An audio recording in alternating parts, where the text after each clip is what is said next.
Nehemías capítulo 1. Y hoy me desperté a las... me desperté 1, 2, 3, ahí está.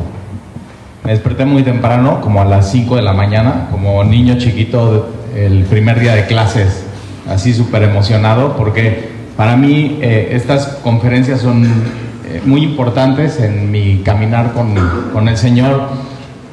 Más o menos hace 10 años, ya una década, fui a una conferencia como estas en Cuernavaca, en un campamento que se llama Tierra Alta, y yo apenas estaba comenzando a ir a Semilla, y cada una de esas conferencias impactaron mucho mi vida. O sea, me puedo acordar de los temas, yo no conocía pues, a los predicadores, entonces iba Ibert, iba Lenin, Jaime, y realmente me impactaba mucho lo que estaba pasando ahí en la conferencia.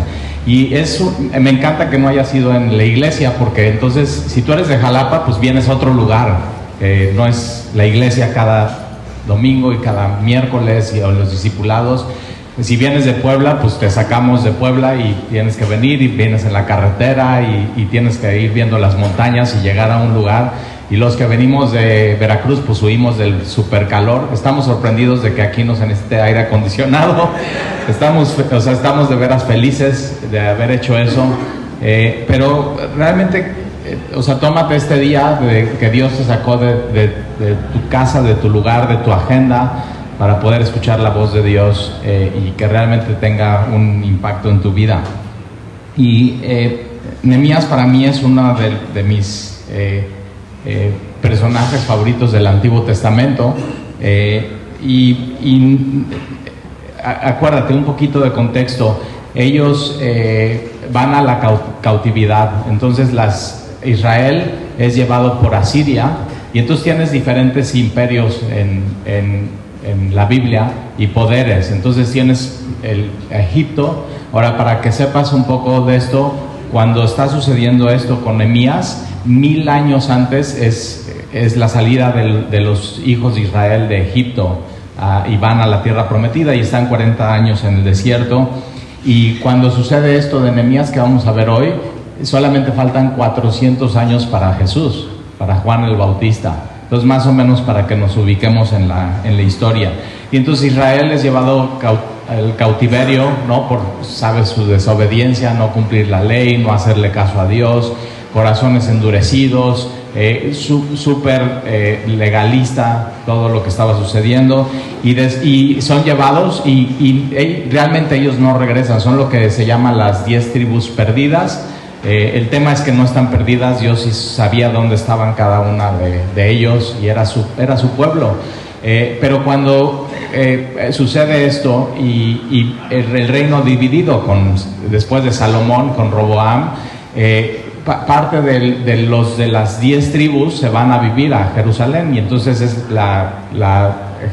Jerusalén está en Judá, y Judá se queda con Benjamín. Entonces, para esta época ellos son llevados a cautiverio por Babilonia, y están 70 años como fue profetizado, y justo a los 70 años viene el decreto y ellos regresan. Y hay 3 regresos. Uno de ellos es el primero con Zorobabel, donde ponen el templo, y de ahí viene Esdras, que lo que Esdras hace es pone la palabra como el centro, y ya sabes todo de historia. Están Esdras con un púlpito de madera y está predicando la palabra, y después hay hombres que están diciéndoles para que pueda entender el pueblo la palabra de Dios. Y después viene Nehemías, y Nehemías lo que viene a hacer después de estos Zorobabel y Esdras viene a restaurar los muros de la ciudad. Pero más allá que muros y ciudad, es realmente la comunidad, y eso es lo que viene a hacer Nehemías. Y nunca te olvides que eso es la iglesia. O sea, somos parte de una comunidad. ¿Y de qué sirve una ciudad muy hermosa y con muros levantados y con sus calles bien bonitas y todo bien, si no hay gente adentro, y no hay movimiento, y no hay vida, y no hay niños corriendo, y no hay sonrisas, y no hay gozo? Y entonces eso es lo que viene a hacer un poco aquí Nehemías. Entonces, versículo 1, dice palabras de Nehemías. Ahora, Nehemías significa Jehová ha consolado. Entonces, si tomas nota, ahí es un buen dato. Nehemías significa Jehová ha consolado. Y es hijo de Acalías. En la Biblia no se menciona más que 2 veces en este libro a su papá.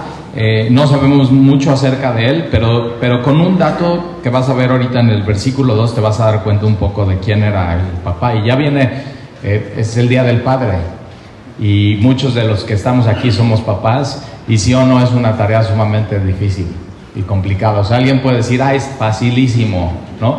Bueno, yo un poco antes, y es un poco lo que te voy a platicar hoy, era como muy optimista, ¿no? Con los jóvenes y mis hijos y todo, pero conforme van creciendo ellos, y tú también vas creciendo y ya un poco envejeciendo, te das cuenta que no es fácil ser papá, es una cosa sumamente complicada, y cada vez ves la necesidad de Dios en tu vida en esa área. Y entonces es hijo de Acalías, y aconteció en el mes de Quisleu, en el año 20, aquí las fechas son importantes, ahorita vas a ver por qué, porque en el capítulo 2 comienza que sucedió en el mes de Nisan, en el año 20 del rey Artajerjes. Entonces como que nos da mismo año pero diferentes meses, y sacando eso entre el versículo 1 y el versículo 1 del capítulo 1 y el capítulo 2 te das cuenta que pasan 4 meses. Entonces quédatelo ahí en la mente. Y entonces dice, estando yo en Susa, capital del reino, es del reino persa. Entonces ya fue el reinado de Egipto, ya fue el reinado de Asiria, ya fue el reinado de Babilonia, y entonces tienes el reinado persa. Después de esto viene el Roma. Entonces así como que puedes ver toda la historia de la humanidad resumido en la Biblia. Y entonces, estando yo en Susa, capital del reino, ahora tenía varios capitales, Persia, y esta capital no era la capital de la capital, sino era la capital de verano del rey. Entonces imagínate, o sea, era todo bonito, todo fiesta, todo. Entonces hay los mejores banquetes, las mejores bailes, el mejor entretenimiento, y en ese contexto completamente pagano y lo que llamamos hoy secular, ahí está Nehemías. Y entonces, versículo 2, que vino Hanani, uno de mis hermanos, y aquí no es hermanos de como en la iglesia que no te sabes el nombre de alguien y le dices, hola hermanito, o sea, y nada más porque no te sabes su nombre. Y una de las cosas que te animo hoy es que conozcas a gente que igual no conoces. Y está muy fácil porque ya tenemos los gafetes, entonces no tienes pretexto para decir hermanito o hermanita, sino puedes ir y decirle hola y por su nombre, y platicar un poco, intercambiar hoy durante el día historias, y hasta de pronto orar por esa persona. Entonces, uno de mis mejores amigos salió de una conferencia de hombres, se llama Bruno, él está en Cuernavaca, y nos tocó, y eran conferencias de 3 días, entonces eran pues barracas así de campamento, y eran literas de 3, y pues yo digo, no, pues me voy aquí cerquita al baño y cerquita a la puerta, porque hacía mucho calor en las noches, y aparte más adentro estaban los osos polares, roncaban, o sea, tremendo. Entonces digo, bueno, por aquí en la entrada no va a haber tanto. Y entonces traía una toalla azul muy llamativa que me compró mi esposa. Digo, yo nunca me lo hubiera comprado así, pero ya sabes, ay, llévate esto, y así, muy linda Sandy. Y de pronto cuelgo mi toalla ahí, pongo mi maleta para que nadie me agandalle en mi lugar, y al ratito llego y hay una toalla igualita arriba. Y yo digo, órale, esto es demasiado coincidencia. Y era así, y la esposa de Bruno, Marcia, también le puso su toalla, se la compró. Yo digo, oye, mira, tenemos cosas en común, pero realmente no teníamos nada en común más que la toalla. O sea, tan diferentes. O sea, yo empresario, él es mecánico, él está todo tatuado. Yo digo, yo no me pongo un tatuaje. Así, así, en una conferencia así estábamos tan asombrados de Dios y del amor de Dios por nosotros, que nos hicimos brothers, y cada semana nos llamamos, y ahí está. Si necesitas un buen mecánico y vas a Cuernavaca, se llama Bruno, te paso tu teléfono. Y entonces entonces estos son hermanos de sangre, ¿ok? Y viene Hanani, y Hanani significa bondadoso. Entonces lo que podemos saber del papá de ellos dos es que era un hombre de Dios. O sea, desde chiquitos tú te vas a llamar Consuelo de Jehová y tú te vas a llamar bondadoso. Y siempre, si tienes niños chiquitos, tienes que estar pensando en eso. O sea, ¿qué quieres que cuando sean grandes sean ellos? Y un deseo para ellos es eso, que sea, si tienes mujeres, una mujer de Dios. Si tienes hombres, un hombre de Dios. Si tienes nietos, o sea, tu principal labor con ellos es estar orando por ellos e instruirlos en el camino del Señor. Y entonces ahí tienes a este hombre Nehemías, ahí tienes a su hermano Hanani. Y una cosa importante es, en tu caminar con Jesús no estás solo. O sea, si tú estás caminando solo con Jesús, te estás perdiendo de algo muy importante en el caminar con Jesús, que es la comunidad cristiana. O sea, los otros hombres que tengan la misma visión que tú, que tengan el mismo llamado que tú, que estén pasando de pronto por las mismas cosas que tú. Entonces, parte de una conferencia así de hombres es eso, es compañerismo, estar juntos. Por eso desde donde vengas, ¿no? O sea, venir con alguien y no te regreses solo.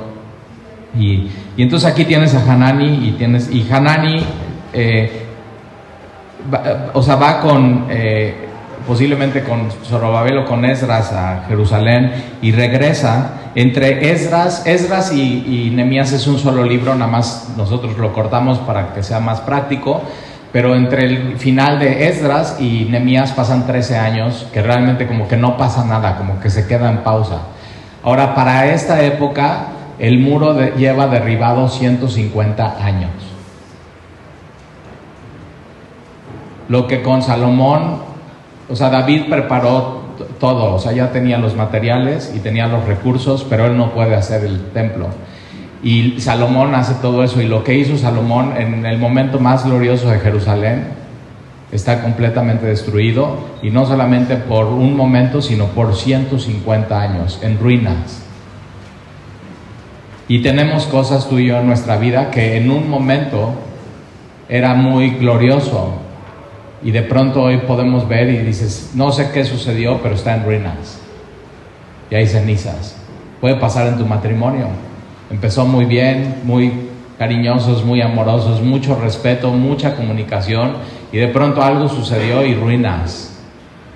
Y eso es lo que pasa aquí. Piensa en esos 150 años, es muchísimo tiempo. Y entonces, y vino con algunos varones de Judá, y les pregunté por los judíos que habían escapado. Ahora, esta pregunta es auténtica de Nehemías, no es así, ay, ¿cómo están? Así no, o sea, es una pregunta auténtica, y yo creo que esta pregunta la pone Dios en el corazón de Nehemías. Yo cuando primero fui a las conferencias de varones, y yo iba a todo, o sea, varones, se pueden servir en jóvenes, hay este discipulado, tomaba ese discipulado, o sea, realmente, o sea, Dios me tomó y quería estar en todo lo que había en la iglesia. Y después había conferencias de pastores, y Jaime me invitó a una de ellas, me acuerdo de las primeras, y yo digo, ¿yo qué voy a hacer allá? O sea, ni al caso, pero digo, con tal de estar con estos hombres que yo admiraba, y tienes que tener hombres que admires en el Señor, o sea, que digas, oye, es un hombre que constantemente ha perseverado y ha sido fiel a Dios, y simplemente que sean un faro para tu vida y tenerlos cerca es muy bueno. Y eso es un poco lo que hace Hanani y Nehemías. Tiene gente a su lado que les designa tareas para el ministerio.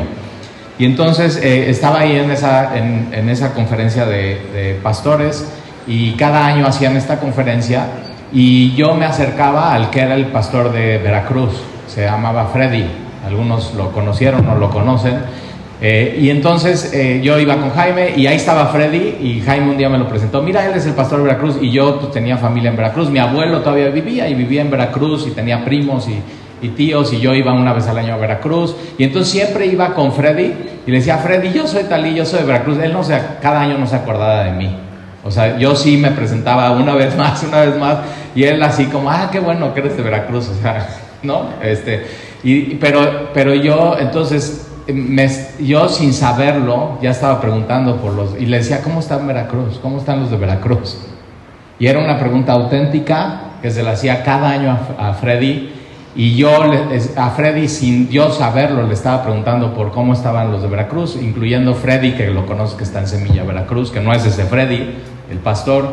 Y entonces, sin saber, yo ya estaba preguntando por Freddy Chío, que muchos conocen de él. Estaba preguntando por Efren, que también estuvo con Freddy, y por algunos otros que yo no conocía.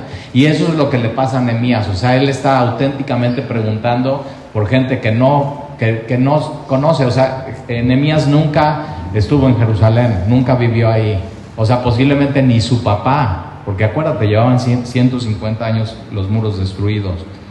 Y entonces, cuando Dios ponga preguntar auténticamente o preocuparte auténticamente por alguien, obedécele y pregunta, y no sabes lo que puede pasar si empiezas a hacer eso en tu vida. Vivimos en una sociedad sumamente ensimismada, que lo único que le preocupa a la sociedad es yo. ¿Sí o no? O sea, chécate tu trabajo, los de tu trabajo, lo único que les preocupa es sacar su chamba, llegar a su casa, estar con sus hijos, y ya no preocupa nada de lo demás. O sea, vivimos corriendo en una sociedad completamente ensimismada, y cuando ya no estás corriendo y puedes descansar, te metes a tu celular y estás viendo, y todo es para ti, para satisfacer tu vida, tu entretenimiento, tus necesidades, y de pronto se pierde. Y Nehemías es lo que hace, simplemente todo comienza con una pregunta. O sea, ¿cómo están ahí los que se quedaron en la cautividad, ahí en la provincia? Y entonces entonces le dicen, el remanente, versículo 3, y me dijeron, el remanente, los que quedaron de la cautividad ahí en la provincia, están en gran mal y afrenta, gran mal. Yo veo cosas en los jóvenes y en la sociedad, y yo, la verdad, los últimos años de mi vida he sido un optimista irreal. He tratado de decir, digo, no, pues todo bien, todo así, y no, igual te identificas conmigo, como que ves a los jóvenes, ay, pues son jóvenes, todo bien, y ves a la sociedad, ay, pues todo bien, así como todo bien, pero lo que me he dado cuenta, y con este estudio, es que estoy negando la realidad. ¿Por qué? Porque me duele, porque me siento incómodo, porque no me gustaría que así fuera. Y no te estoy hablando con la sociedad de que, veo en Estados Unidos los videos y todo el movimiento del LGTB y los trans y cómo están. No, en mi vida, en mi casa, en mi familia, con los que me rodean. Y digo, no, pues prefiero no verlo. Prefiero cerrar los ojos, prefiero decir todo bien. Y me doy cuenta, estoy simplemente en negación. Y una de las cosas que va a tener que hacer Nehemías es ver la realidad de la situación. Y una de las cosas que tú tienes que hacer hoy, y me estoy diciendo a mí, es ver la realidad de tu vida, de tu situación, de si estás ensimismado y solamente preocupándote por ti, y ese ser ensimismado está haciendo que no veas la realidad de tu familia, de tus hijos, de tu matrimonio, de tu trabajo, de todo en tu vida. Y el primer paso para cambiar es reconocer que estás mal, para que puedas ir a Dios y pedirle que te cambie. Ese es el primer paso. Y entonces ahí tienes, están en gran mal y afrenta, y el muro de Jerusalén derribado, eso que había sido glorioso. Y otra vez, puede ser que en tu vida hayas tenido un ministerio glorioso antes, en tu otra iglesia, y hoy no tengas nada, no estés sirviendo, y esa parte de tu vida está en ruinas y sean cenizas. Ahora, eso no quiere decir que se quede, no se tiene que quedar así, y es justo lo que viene a hacer Nehemías. Viene a ver la situación como está y transformarla y cambiarla, y otra vez con el poder de Dios, porque Él no puede solo.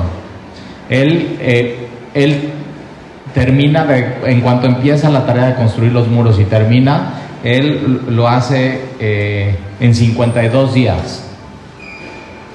Lo que no pudieron hacer en 150 años, Él lo hace en 52 días. Ahora, ¿cómo comienza todo? Reconociendo cómo está la cosa. Entonces tú tienes que empezar reconociendo cómo está la cosa en tu vida, cómo está tu visión. Estoy empezando un libro y ya nada más voy en el capítulo 4 hablando de cosmovisión cristiana, y ya estoy dándome cuenta que muchas de las cosas que hago en mi vida no van con la Biblia, con la cosmovisión cristiana, mi pensamiento, mi forma de hablar, mi forma de ser. Y entonces otra vez, lo más fácil sería negarlo. No, ¿cómo estás? Bien. Nos encanta decir eso, nos encanta negar la realidad, nos encanta no enfrentarnos. ¿Por qué? Porque da miedo, ¿verdad? O sea, si te pones a ver, dices, no, va a salir el monstruo, ¿para qué? Pero mira lo que hace Nehemías aquí. Y entonces, en gran mal y afrenta, y el muro de Jerusalén derribado, y sus puertas quemadas a fuego. Y entonces él ve la realidad, se da cuenta, y va a poner manos a la obra. Pero antes de poner manos a la obra, él hace algo, mira. Versículo 4. Cuando oí estas palabras, me senté y lloré. ¿Cuándo fue la última vez que lloraste?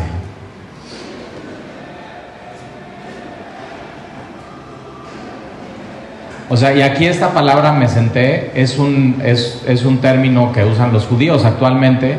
Cuando alguien se muere y están de luto, lo que hacen los hijos y la familia muy cercana es que se encierran por una semana en una casa, se rasgan la camisa, se sientan y lloran.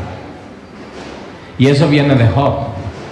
Cuando Job le sucede lo que le sucede, Job no puede negar su realidad. O sea, se le ve a Job en su piel, en su situación. O sea, no hay negación ahí. ¿Y qué es lo que hace Job? Entonces se sienta en cenizas y vienen sus amigos y se sientan con él. Y entonces es un término, sentarte de luto. Y a veces tenemos que sentarnos y yo te entiendo, yo soy como tú, yo quiero no sentarme, yo quiero estar trabajando, yo quiero estar movido, yo quiero estar haciendo, yo quiero estar, y cuando no tienes nada que hacer, dices, pues ya me voy a mi hobby, y estás viendo el fútbol, y estás viendo la tele, y cuando ya no tienes nada que hacer, te metes a redes sociales, y es un poco así. ¿Por qué? Porque no queremos enfrentar nuestra realidad. Y hay veces que nos tenemos que sentar, ver nuestra realidad, ver cómo está nuestra situación, y eso causar una tristeza en nosotros y luto, y decir, ok, eso está pasando, y llorar.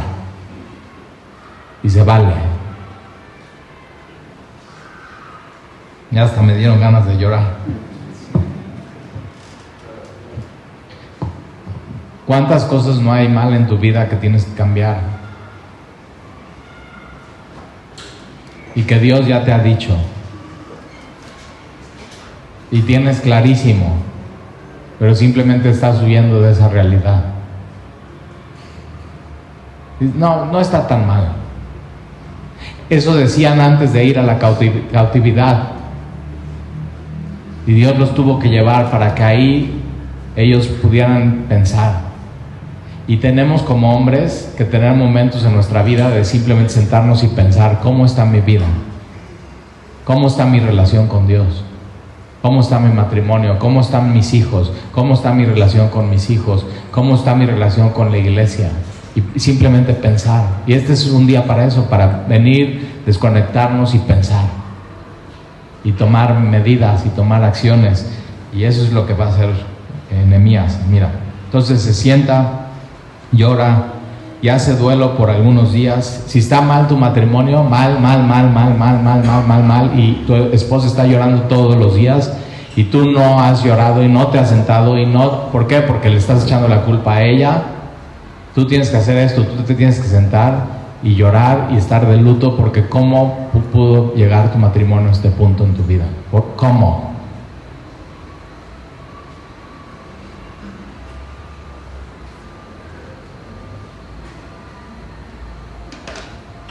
Y Nehemías ve la realidad y no se pone a echarle la culpa a los demás. Y si tú ves una realidad en tu vida, no te pongas a echarle la culpa a los demás. O sea, toma eso, toma responsabilidad.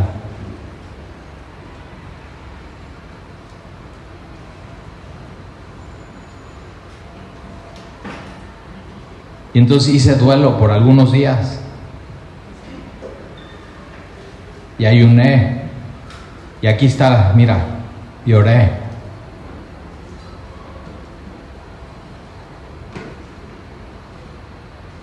Eso es lo que tenemos que hacer. En vez de, a mí me ha pasado, me piden consejería matrimonial y viene la esposa y viene el esposo y se están echando la culpa, y digo, en vez de estar haciendo eso, tienen que estar de luto y tienen que dolerse porque ha llegado a este punto su matrimonio, y entonces tienen que orar y buscar a Dios. Si tú hoy estás en una situación así en tu vida, o espiritualmente hablando, y estás en pornografía, o estás en drogas, o estás en alcohol, o tienes amigos que no deberías de tener, o estás en delincuencia organizada, o sea, cualquier cosa, lo que tienes que hacer es hincarte delante de Dios y orar. Y tienes que decirle, Señor, tú tienes, por favor, tienes que intervenir en mi vida. Desesperadamente. Y otra vez, lo que no pudieron hacer ellos en 150 años, Nehemías sí lo hace en 52 días. ¿Y cómo lo hace? Acercándose a Dios. ¿Qué tan cerca estás de Dios? Depende de qué tanto tú te acercas a Él. Porque si tú te acercas a Él, su promesa es que Él se acerca a ti. Y así como estás, Él sabe todo lo que está pasando en tu vida. Él sí está sentado en su trono y sí está pensando, y Él no niega la realidad y la situación. Tanto no la negó que mandó a su Hijo Jesús a morir por ti y por mí en la cruz. Afrontó la realidad, afrontó la situación y resolvió el asunto. Y entonces, y ora delante del Dios de los cielos. Entonces tu realidad es real y no la puedes negar. A veces llega tan mal la situación en tu vida, es por simplemente negar hasta que ya explota el asunto. Entonces tu situación es real, pero Dios también es real. Y Él sí puede cambiar la situación. Él sí puede obrar cuando nada ha servido en tu vida. Y dice, es el Dios de los cielos. ¿Por qué? Acuérdate, Él está en un ambiente completamente pagano. Y Zorobabel llega y dice, es el Dios Jehová de los cielos, es el que hizo absolutamente todo. Y llega Esdras y habla de Dios es el Dios de los cielos. Y lleva a Nehemías y ve cuántas generaciones.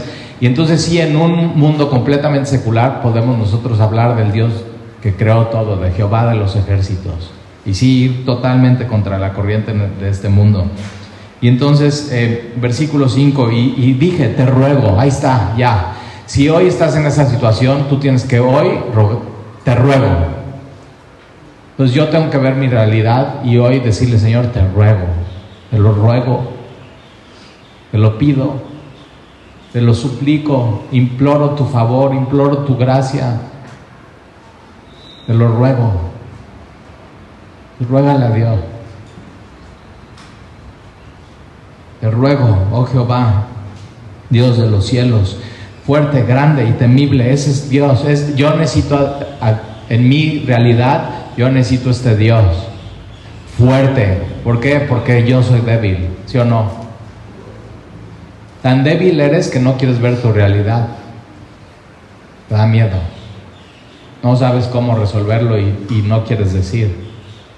Entonces yo necesito un Dios fuerte, yo necesito un Dios grande, porque yo soy insignificante. Delante de Él soy insignificante. Entonces yo necesito un Dios grande, un Dios fuerte, un Dios temible, porque soy cobarde. Soy cobarde. Que guarda el pacto. Necesito un Dios leal, porque tú y yo no somos leales. ¿Cuántas veces no te has prometido, ya voy a dejar de hacer esto, y lo vuelves a hacer? Entonces necesitas un Dios leal, que Él sí pueda cumplir, que Él sí lo pueda hacer. Y misericordioso. ¿Quién no necesita aquí un Dios misericordioso después de hablar esto?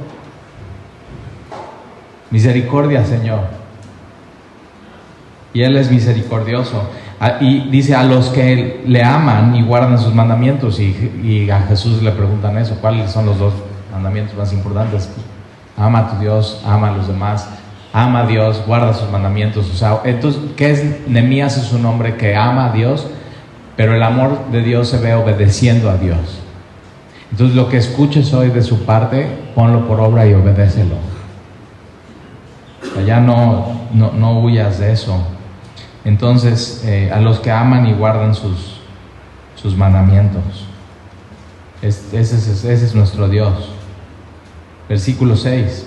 Esté ahora atento tu oído y abierto tus ojos para oír la oración de tu siervo. Fíjate, ve cuántas veces en esta... Es una de las oraciones más largas de la Biblia. En Nehemías tienes la oración, ahora, ahí te va, en 12 capítulos, Nehemías ora 14 veces. ¿Qué te dice eso de este hombre?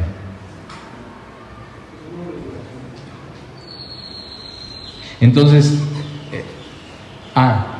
tiene la oración más larga y la oración más corta. Ahorita te voy a enseñar una oración express que él hace. Ahora, para poder hacer oraciones express en tu vida, posiblemente tú vivas de oraciones express. A mí me ha pasado. Yo digo, hay semanas que pura oración express, rapidito, efectivo. Ahora Dios es misericordioso y yo escucha. Y sí, él dice, pues aunque sea express, quiero tener comunión con mi hijo. Pero para que tus oraciones express sean eficientes, tienes que tener oraciones largas como las de Nehemías capítulo 1 y sentarte y confrontar tu verdad. Pero tu verdad tiene que venir confrontada con también la verdad de quién es Dios. Ve con quién estás tratando y quién puede tratar contigo y quién puede resolver el asunto. Y entonces te ahora atento tu oído y abierto tus ojos para oír la oración de tu siervo, que hago ahora delante de ti, día y noche. ¿Cuántas veces no te has parado ¿Qué te quita el sueño? No quiero decir Talí. Ya ves, estás negando tu situación, tu realidad. O sea, esta conferencia se llama Oración ante retos. Ahora hay retos en tu vida que dices, no, yo no los escogí. ¿Qué reto? ¿Cuál reto? Es prueba, es fuego, está tremendo. Pero hay retos que te suceden en la vida, tienes un cliente y tienes un proyecto y no te paga. Pero es un buen reto porque querías ese cliente y hay más. ¿Y qué te quita el sueño en la noche? Y entonces lo que te quita el sueño en la noche, tienes que llevarlo en oración a Dios, aun cuando te despiertes a medianoche. Yo esta semana hubo un día que me desperté a las 3 de la mañana y ya no podía dormir, y tienes dos opciones: tomas tu celular y ves Twitter, o vas a tu aposento con Dios y oras a Él. Siempre tienes dos opciones. Yo vi Twitter tantito y fui a... No sé. Pero, o sea, Dios no se sorprende cuando nos despertamos a esa hora y estamos sin esperanza, sin saber qué hacer, sin saber qué decir, sin saber cómo resolver el asunto. Él sí sabe lo que te quita el sueño, pero Él quiere pasar tiempo contigo. Y eso es lo que tiene Nehemías. Es un hombre que pasa tiempo con Dios. Deja de correr. Deja de poner en tu agenda cosas que no van.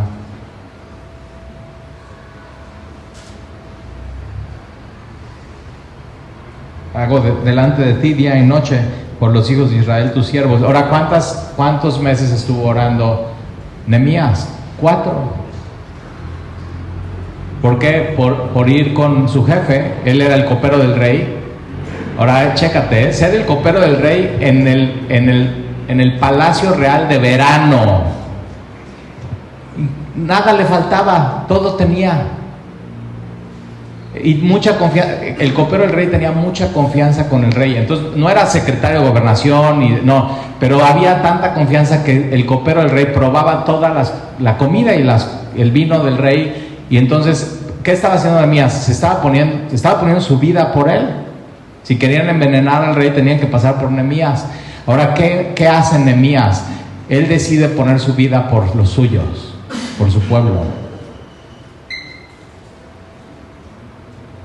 Eso no se ve mucho hoy. Y tiene todo: influencia, autoridad, poder, todo lo que puedas comer, buffet. Pero no está en Jerusalén,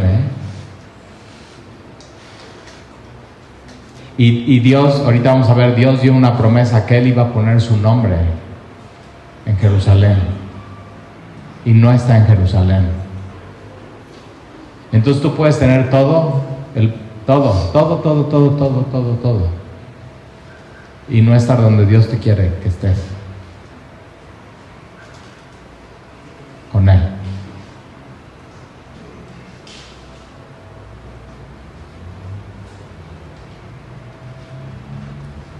Por los hijos de Israel, tus siervos, y confieso los pecados. Ahí está, confesión. Está intercediendo, pero Él mismo se está incluyendo en la oración. Los hijos de Israel, que hemos cometido contra ti. Sí, yo. Otra vez. Empieza contigo. Ya estás aquí.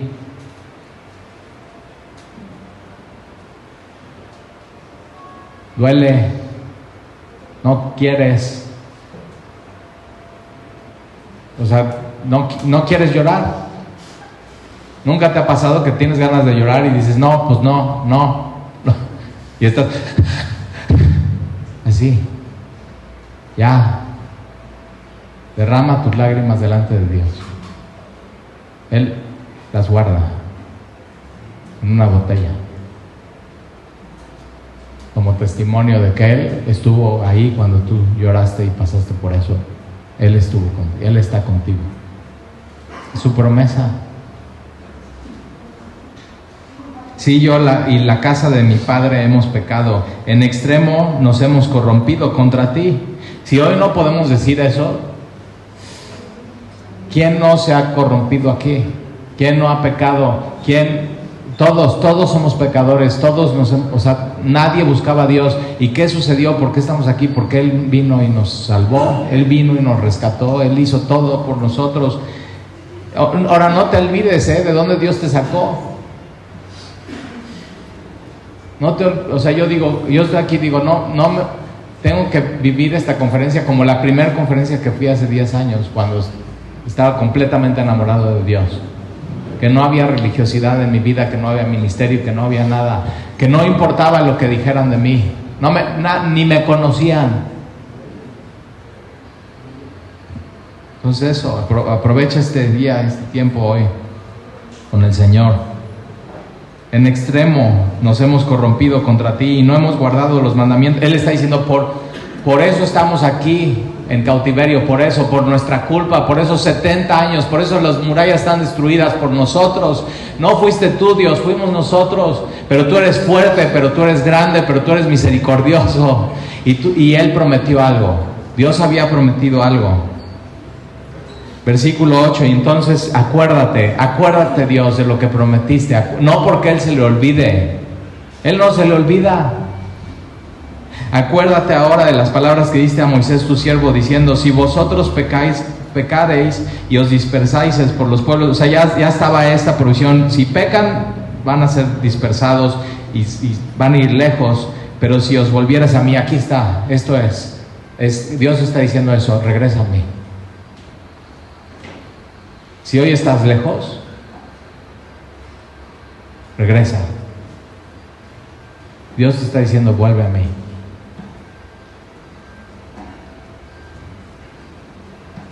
Dios está ahí cerca, pero de ti depende si vas a regresar a Él o no. Es arrepentimiento. ¿Y cómo comienza? Ver la realidad de tu vida y de tu situación. No lo puedes ocultar. Regresa a Él. Entonces vuelve a mí. Y guardaréis mis mandamientos y los pusieses por obra. Entonces volver a Él es volver a la palabra, volver a estar enamorado de Él, volver a tu tiempo de obediencia, sin poner pretextos, sin negar las situaciones, y los pusieres por obra, aunque vuestra dispersión fuera hasta el extremo de los cielos. O sea, por más lejos que estés, vuelve hoy a Él. ¿A dónde huiré de tu espíritu? ¿A dónde huiré de tu presencia? Vuelve a Él. Por más lejos que estés, por más en ruinas que esté tu vida espiritual, por más cenizas que haya, O sea, Él toma las ruinas y toma las cenizas y nada más con su espíritu sopla y hace algo nuevo. Entonces ven a Él, regresa a Él. Hasta el extremo de los cielos, mira, de ahí os recogeré. Él va donde tú estás y Él te recoge. Eres suyo, pero tú te fuiste, tú te moviste. Él no se mueve, Él es inamovible. Pero si decides regresar, Él va hasta donde tú estás y te toma y te recoge.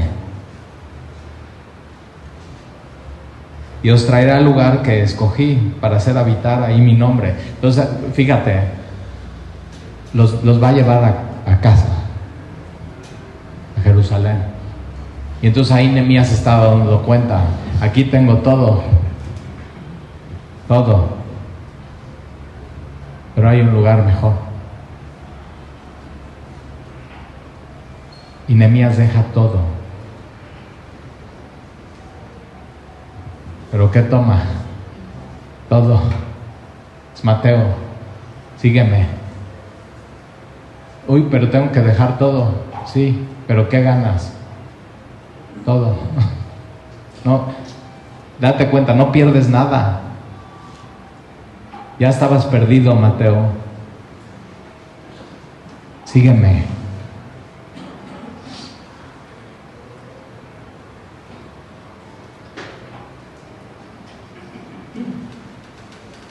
Versículo 10, ellos pues son tus siervos y tu pueblo, los cuales redimiste con tu gran poder y con tu mano poderosa. Entonces, si tú lo hiciste, tú ya lo hiciste. Entonces, si lo quieres hacer otra vez, ¿cuántas veces no has visto el poder de Dios en tu vida? ¿Y por qué piensas que en esta situación que estás viviendo no lo vas a poder volver a ver? ¿Por qué ya te das por vencido? ¿Por qué ya tiras la toalla? Es mismo Dios, Él no cambia. Te ruego, ahí está otra vez, 11, te ruego. Hoy tenemos que terminar esta conferencia rogándole. Te ruego, Dios, te lo ruego, te lo suplico, te necesito. Deja de negar tu situación. Tienes una gran necesidad de Dios y tú lo sabes. Sin Él no puedes.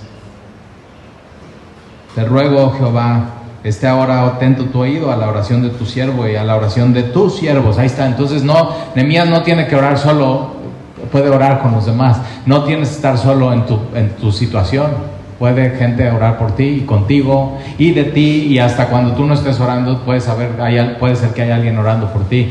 Y si nadie está orando por ti, ¿sabes quién está orando por ti? El intercesor, Jesús. Yo ya con eso tengo. No oren por mí. Ahora sí, es un plus, sí, ora por mí. Sí necesito, o sea, ya te lo estoy diciendo.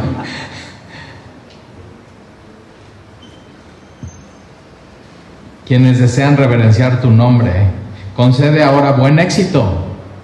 ¿Qué es el éxito? Nehemías. Vivir en el palacio de verano del rey de Persia, el hombre más poderoso, poder tomar todo, comer todo, eso. Y es eso. Y Nehemías no está orando por eso. Está orando, él quiere regresar a Jerusalén. ¿Qué hay en Jerusalén? Ruinas. Y puede ser que sea en tu caso, o sea, dices, no, yo aquí me quedo en Jalapa, ¿qué regreso a mi casa? Ruinas. Pero él dice, o sea, si tú estás conmigo, Señor, y tú eres fuerte, misericordioso y poderoso y temible y que cumples tus promesas, entonces llévame ahí, a donde tú estás. Dios está en tu casa, ¿sabes? Dios está entre tu familia. Dios está contigo. Jesús es Emmanuel, Dios con nosotros.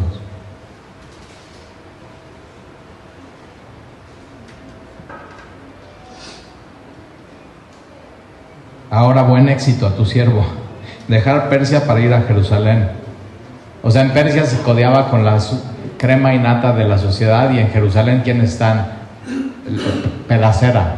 Los peores de la sociedad son los que dejaban y no se llevaban al cautiverio. Y eso es, yo así digo, ¿a dónde voy a ir si no aquí? Y nos volteamos a ver y dice, sí, pues son pura pedacera. Pero aquí estamos y somos el pueblo de Dios. Y Él nos ama y su Espíritu está entre nosotros. Y abrimos la Biblia juntos y tomamos café y nos comemos una concha. En Veracruz no se llama concha, se llama bomba. Les faltó la mantequilla y la mermelada, pero está bien. Están cuidando tu dieta.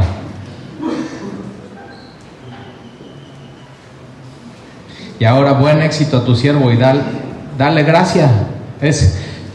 No necesitas eso en tu vida, gracia para con tu esposa. O sea, Señor, dame gracia para con mi esposa, para que cuando ella se esté quejando de mí, sí, mi amor, tienes razón. Soy un animal, tienes razón, perdón, me voy a poner a orar y voy a rogarle a Dios que me cambie, pero ya déjale echar la culpa a ella. La verdad, no te conozco y seguramente tú eres el culpable, la verdad. ¿No te has dado cuenta? Es muy difícil vivir siempre con alguien con una esposa que siempre tiene la razón, muy difícil, y ese es mi caso. O sea, Sandy siempre tiene la razón, pero es en serio, no te estoy bromeando. O sea, siempre, así, oye, mi amor, no, está mejor esto, y digo, sí, cierto. Es muy padre. Éxito a tu siervo, dale gracia delante de aquel varón. ¿De quién? De Artajerjes, el rey. Se iba a acercarte, y ahorita vamos a ver, llega con él con cara triste, y eso era, no, pues cómo, tenías que estar alegre siempre con el rey. Vas con cara triste, igual te corta la cabeza. Pero se vale, en el mundo no se vale tristeza, no se vale estar con cara triste. Siempre tienes que estar bien y optimista y todo. Y aquí vemos a Nehemías, un hombre de Dios, que dice, sí se puede a veces estar así. Entonces puedes llegar agüitado un domingo a la iglesia y no pasa nada. No, para eso es la iglesia, para recibir ánimo y gozo y consolación. Entonces, dale gracia delante de aquel siervo, porque servía de copero del rey. Ahora nada más déjame, capítulo 2, versículo 4, está delante del rey, y el rey le pregunta, ¿por qué estás triste? Y entonces él, después de 4 meses de orar, sentarse, llorar, ayunar, ver cómo está la situación, hace una oración express y le contesta al rey. Y tú tienes que aprender a tener oraciones largas, pero de pronto cuando estás en una situación en tu vida, hacer oraciones cortas. Y fíjate, esta es la oración, versículo 4, y me dijo el rey, ¿qué cosa pides? Le puedes pedir lo que quieras, es el rey, tiene todos los recursos, tiene toda la autoridad, puede hacer todos los edictos. Y entonces, ¿qué cosa pides? Entonces, oré al Dios de los cielos. Ya, me encanta eso. Entonces, no es lo que yo quiera, no es lo que yo voy a pedir. Señor, ¿me puedes dar sabiduría? ¿Qué le pido? Oración express. Y entonces, Dios le da sabiduría en ese momento a Nehemías y sabe qué pedirle al rey. Entonces, aprende a hacer oraciones largas y oraciones express. No vivas de oraciones express, por favor. Dios quiere pasar tiempo contigo y estar contigo en oración. Entonces oramos. ¿Qué te parece? O sea, ¿por qué no rogamos? O sea, le rogamos a Dios que tenga misericordia, que ese Dios fuerte, poderoso, temible, intervenga en nuestras vidas. O sea, yo sí necesito, yo la verdad sí necesito. Y fíjate, él dice que tenemos que amar a Dios con todo nuestro corazón. ¿Quién aquí ama a Dios con todo su corazón? Nah.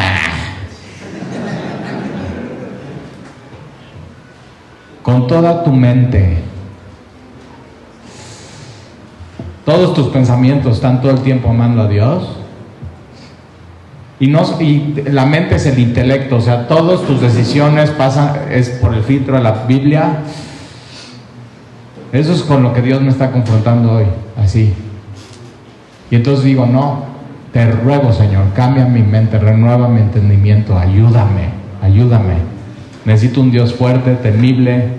Tu matrimonio, si tienes más de 10 años de matrimonio, tu matrimonio es lo mismo que como cuando empezaste, o has dejado que las cenizas se vayan juntando. Y yo digo, no, tenemos que regresar a barrer las cenizas y esa pequeña flamita y que se enciende otra vez. Ahora, no es culpa de tu esposa, tú lo tienes que hacer. Tú eres la cabeza. Tú eres la cabeza, no para mandar, para servir, para amar. Entonces yo digo, yo sí necesito rogarle a Dios también. Nos ponemos de pie.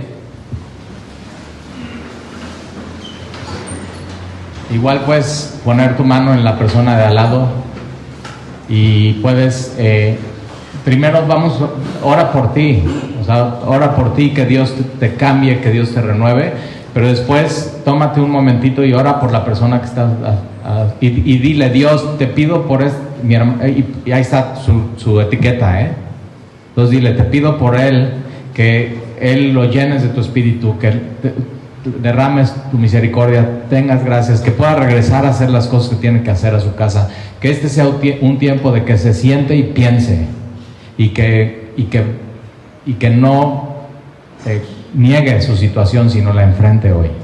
Pues vamos a orar. Y Padre, estamos aquí hoy, tú eres muy misericordioso y muy bueno, y hoy te rogamos, los que estamos aquí, somos tus siervos, somos tus hombres, somos tus hijos. Necesitamos, Señor, de tu poder, necesitamos de tu fuerza, necesitamos de tu grandeza, necesitamos de tu temor, Señor, el temor de Dios.